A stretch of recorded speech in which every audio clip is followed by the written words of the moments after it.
Hello. What's your name, official title, and the organization and congregation you work with?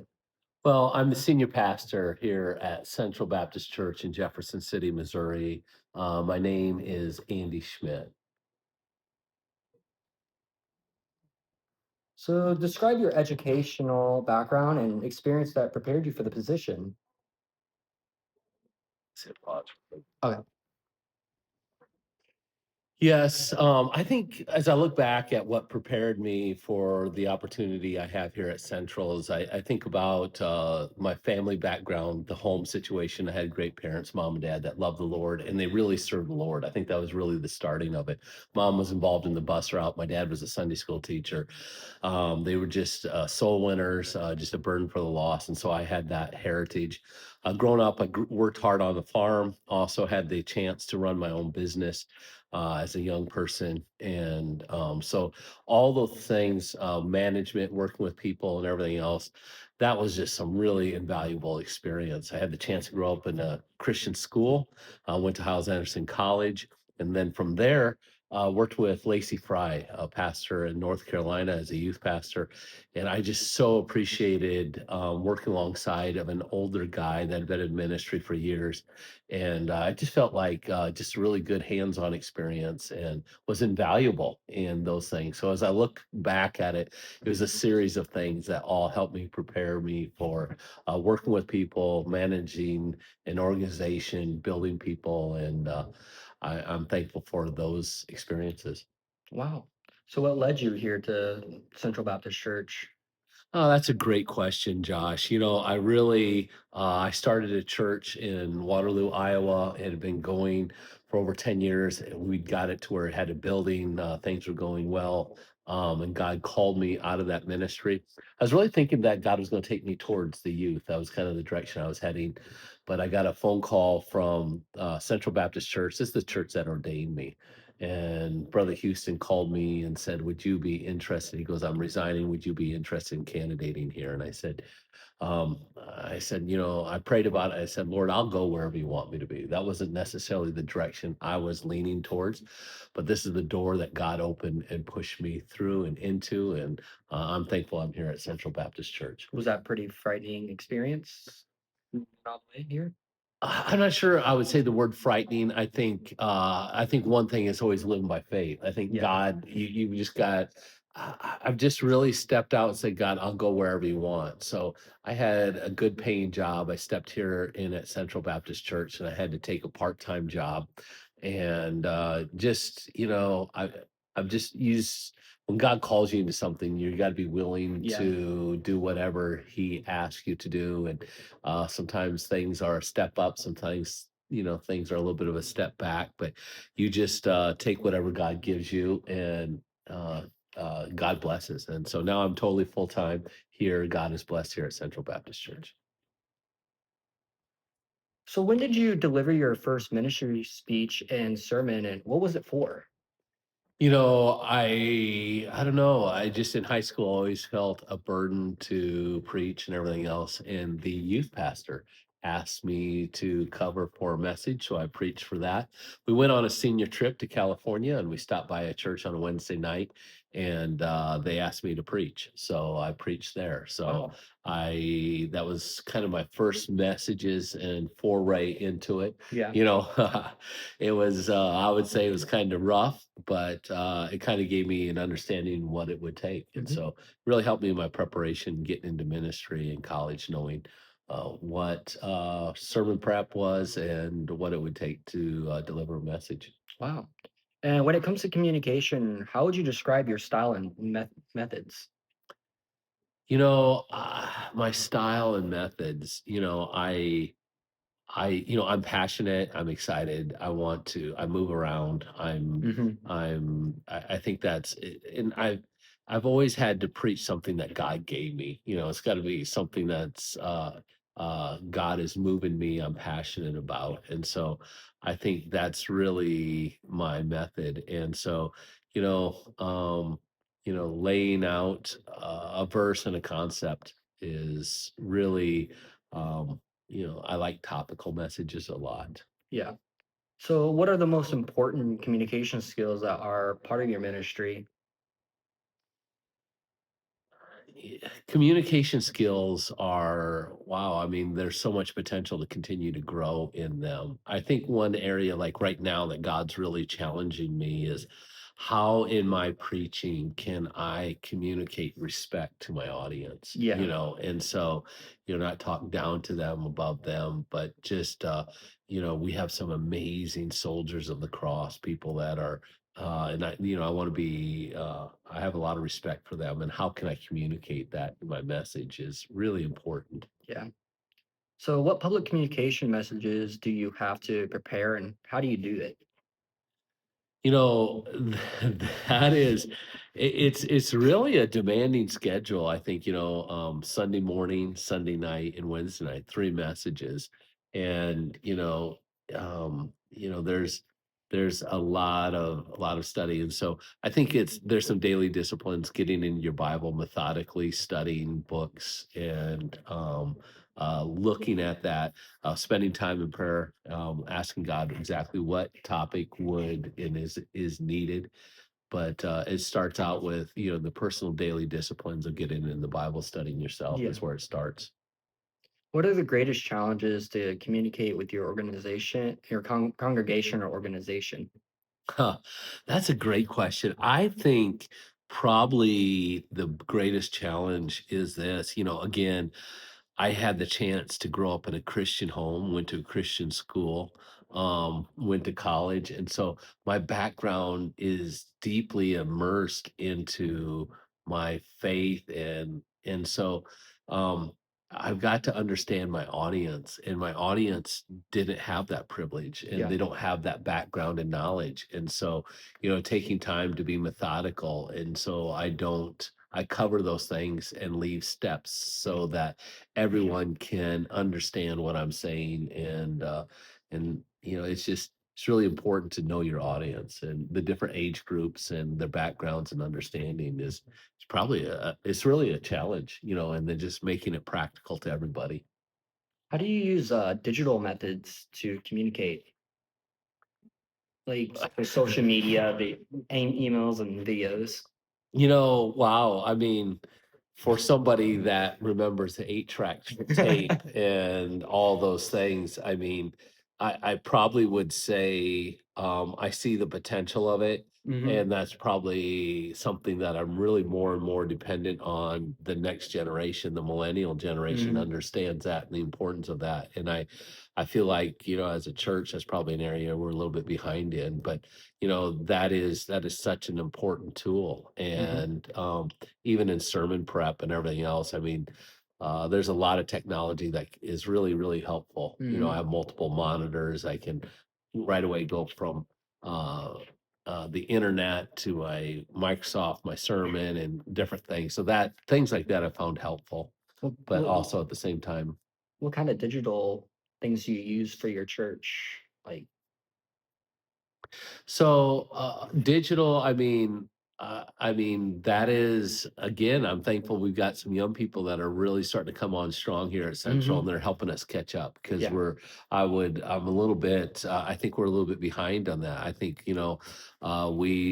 we've done a little bit with projector, and Hmm. then on Sunday nights, I've worked with some of our younger people that are putting PowerPoints and stuff on the screen Yeah. to help people follow along and stuff. So, I think we're just getting our foot wet, and there's so much more that we could do with that. Hmm. I think the benefit, I mean, one area that we've done is we do a Thanksgiving program where we do a drama, and we do sound and lights and all that other stuff. So I think we use it strongly there, Yeah. but the potential's endless. Yeah. What are some examples of how you modify your communication for different audiences? Mhm. I think I'm privileged in that I'm pretty much just speaking to adults. Yeah. And in the past I've been, worked with after school clubs and everything else. And no doubt that is a a real skill set, and I know there's a lot of people that easily move in and out of those areas. I've been, as a senior pastor, talking to adults and stuff like that. Um, that's really my focus, and I haven't had to do a lot of that. Knowing your audience and everything else, just I like to try to be a little more animated and, that, I mean, I think, sometimes you have funerals and all those things. A funeral would be one where you really want to get to know the person, really incorporate their life and their Yeah. stories. And so I spend a lot of time getting to know that person, finding their accounts, and really weaving all that information into my message. Yeah. So, how do writing skills get incorporated in your communication responsibilities? If there's one thing that, when you go through high school and college, you do writing, and I guess Hmm. you do it just to pass a test. But now Yeah. that you're in ministry, all of a sudden I start realizing how important and how valuable it is. I think one of the things I'm finding as I work on writing out things, especially my messages and stuff, it really helps me clarify my thoughts in a more methodical way. Yeah. So I think writing is really important. And in my outlines and stuff like that, really going back and saying, all right, how can I communicate that idea clearly and concisely with less verbiage? And I think that is not only for writing for messages, done some recently writing some curriculum and stuff like that. And writing is super important. Yeah. And the best speakers, you think of Reagan or Churchill, those people spent a lot of time every day writing, and it really shows up in their speaking. So, going straight into ministry, you notice right away writing is a very Mm, valuable skill to know how to do. yes, yes, yes, absolutely. So, how do you decide whether to include stories from others in your congregation? Going into stories, like using those in your messages. There's a lot of complexity there, and you try to put yourself in the shoes of people. I think, Hmm. you want to.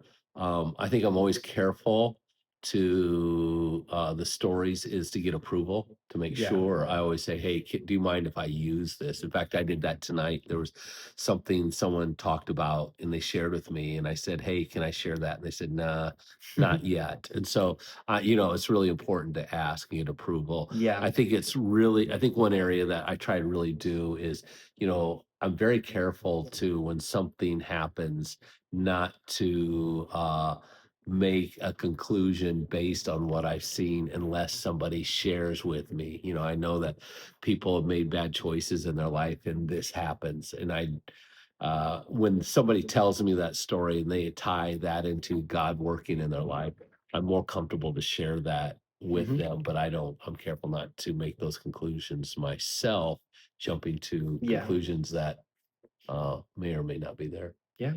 How do you use personal storytelling or anecdotes to enhance your messages? On the personal level, I think, there's an element of it that I try to be really genuine, and those areas that I struggle with, I want them to see that, God still challenged me and growing me. And there's times and areas in my life that, even currently that, God uses to challenge some of my thinking. And so, I try to be really open and honest. And at the same time, I got to be careful whenever you're sharing Mhm. stories and everything else. You don't want people to um, come because you give enough information, they know who it is in the church. So rarely do I ever use a story that somebody would not, in fact, it's never do I use a story of somebody in the church that that person would not want known. I just don't. If I tell a story, it's somebody that I know from a different area that no one would ever know. Mhm. What are some public stories that you would be uncomfortable sharing in a message because they might be a distraction? That's a really good question. I think, um, I think sometimes, personally, I don't quote movies and stuff like that. I think when you start bringing in things like that, I think it brings them to the whole, it brings people's minds into the whole storyline and everything else. And lots of times those aren't necessarily, that can counter the truth or the influence that you want to bring into it. So I'm just really careful not to quote movies or music or things like that. I just Yeah. stay away from that. Yeah. How do you encourage feedback and interactions during or after your messages? Yeah, I mean, that's a great question. It's interesting that you asked that. In fact, my brother-in-law, who has been in the ministry another 10 or 15 years more than me, I sent him a message of mine, and I asked him to evaluate it and to give me feedback. And so, that's one of the things I think I do, and it's uh, I don't. I'm careful that not to ask people necessarily in the church, to give feedback. I don't want them to start getting critical in their thinking. Yeah. But so um I like to hear people say amen. I like to see people laugh and smile. And so, Hmm. I don't try to leave a message just heavy. There's lots of times Yeah. messages are heavy, but I'll bring in humor and get them to laugh and, Yeah. do things to try to get some response and keep them engaged. What advice would you give to someone preparing to develop their communication skills to help them be more effective in the church? I think, think about this. God has given us the opportunity to preach his word, and preaching is communication.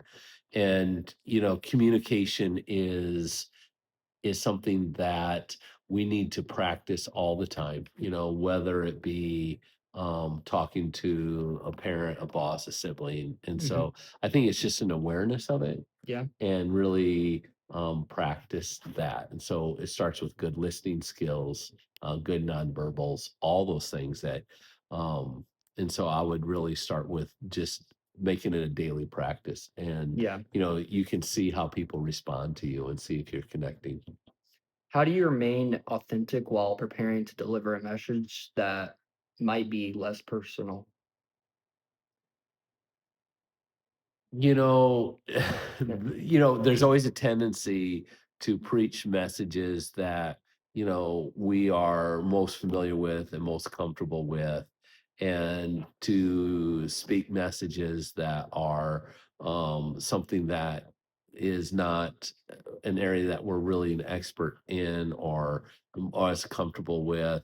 Um, I think, uh, to be upfront with your audience, with that to also, I think, it's when you're dealing with a topic that is important, but you've done research on, is sometimes less is more, Yeah. stay right to the points and cover those most important points. All right.